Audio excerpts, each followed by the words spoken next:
When it comes to movies and shows, I'm drawn to a lot of darker content, like murder mystery thrillers. Now, there's this new Taiwanese Netflix crime thriller series called Copycat Killer, and it tells the story of the first ever serial murder case in Taiwan. It's dark and twisted, but is it a good story? When a spate of grisly murders throws a city into chaos, a tenacious prosecutor must brace for a cat and mouse game against a dangerous manipulator. So before I get into my review, I have a munchie to tell you about, so if you care about stacks, stay till the end of the video. So this is a 10-episode show that does take a little bit just to binge. I mean, each episode is around 50-ish minutes to an hour, and the storytelling style is very patient. We follow a prosecutor who works alongside detectives as young women are being kidnapped and murdered in this city.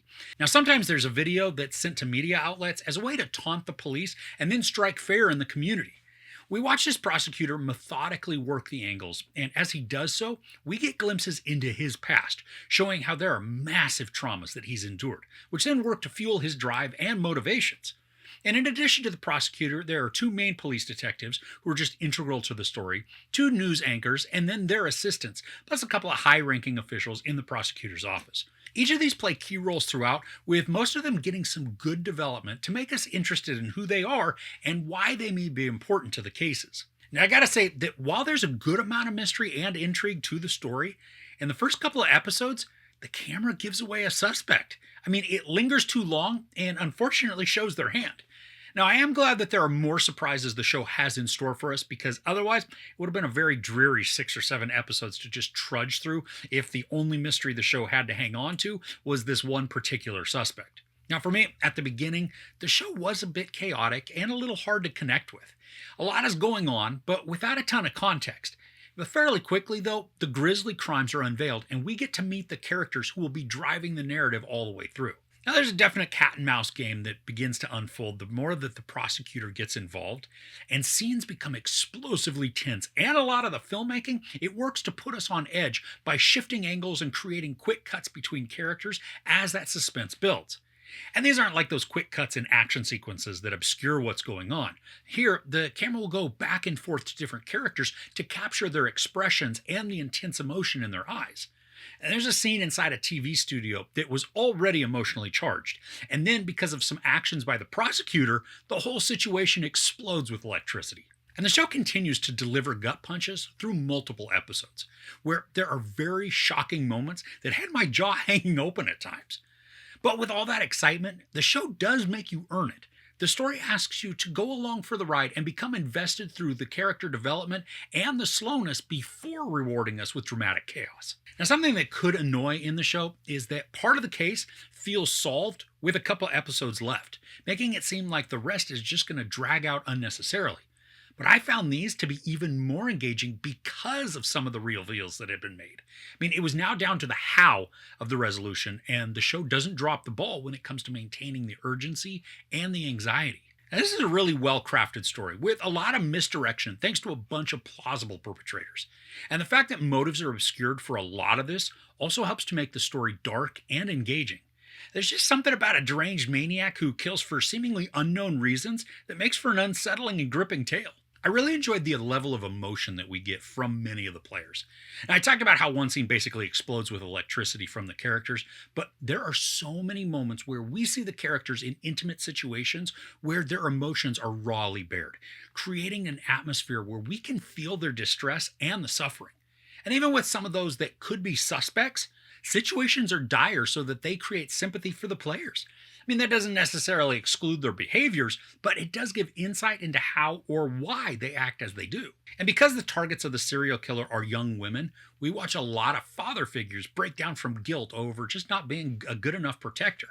And whether or not that is true, the heightened emotion that's created for the series, it helped to keep me invested in the story and their plights. Now, while this isn't a perfect series, mainly because sometimes the pacing is off or it's uneven, the story that's built is captivating and disturbing, creating a battle of good versus evil where it appears evil will win way more often than good. The acting is superb, crafting characters that are rich with emotional range, who are also intensely raw and dynamic throughout. The series is a little on the long side, but the action, mystery, drama, and suspense use that time to build out a gripping narrative with explosive and devastating reveals. This is great for a binge session, but it could drain you emotionally too. There's no sex or nudity, a lot of profanity, and then a ton of gruesome and disturbing violence, including sexual assault and suicide. I give Copycat Killer 4 out of 5 couches.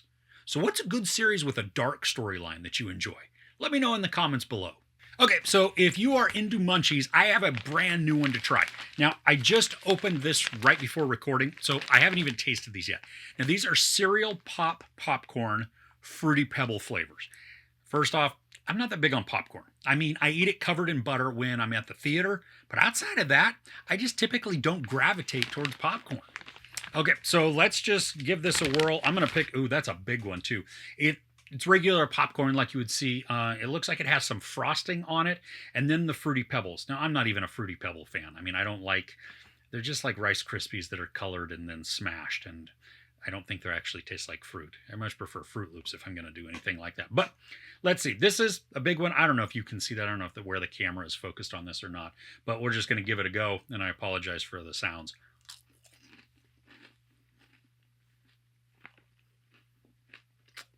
Well,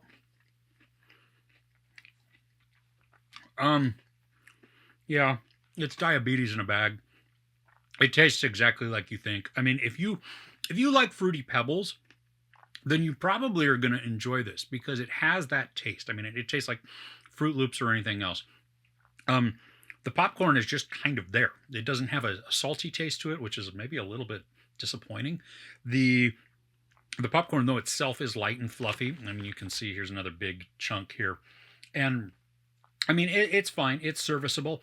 Would I want to eat all this all the time? No, I'm not even sure I would like this as a snack. It is actually that little piece kind of making my stomach a little bit upset there. It's yeah, I don't know. Yeah, definitely diabetes in a bag. Um, but you know what? If you want something sweet, if you like weird food, you can probably get this at pretty much any grocery store, at least in the United States. I don't know if they have this stuff out internationally. Probably not because it's filled with all kinds of crap that's terrible for everybody. But anyway, it's cereal pop popcorn, Fruity Pebbles edition. If you like it, cool. If not, if that's not your bag, then I totally get that. If you enjoyed this review, please give it a like. Also, don't forget to share and subscribe. I'm Chris. This is Movies and Munchies. Thanks for couching with me. And why not just drive up my blood sugar, right? Yeah, no, it doesn't get any better. Sorry, that was gross.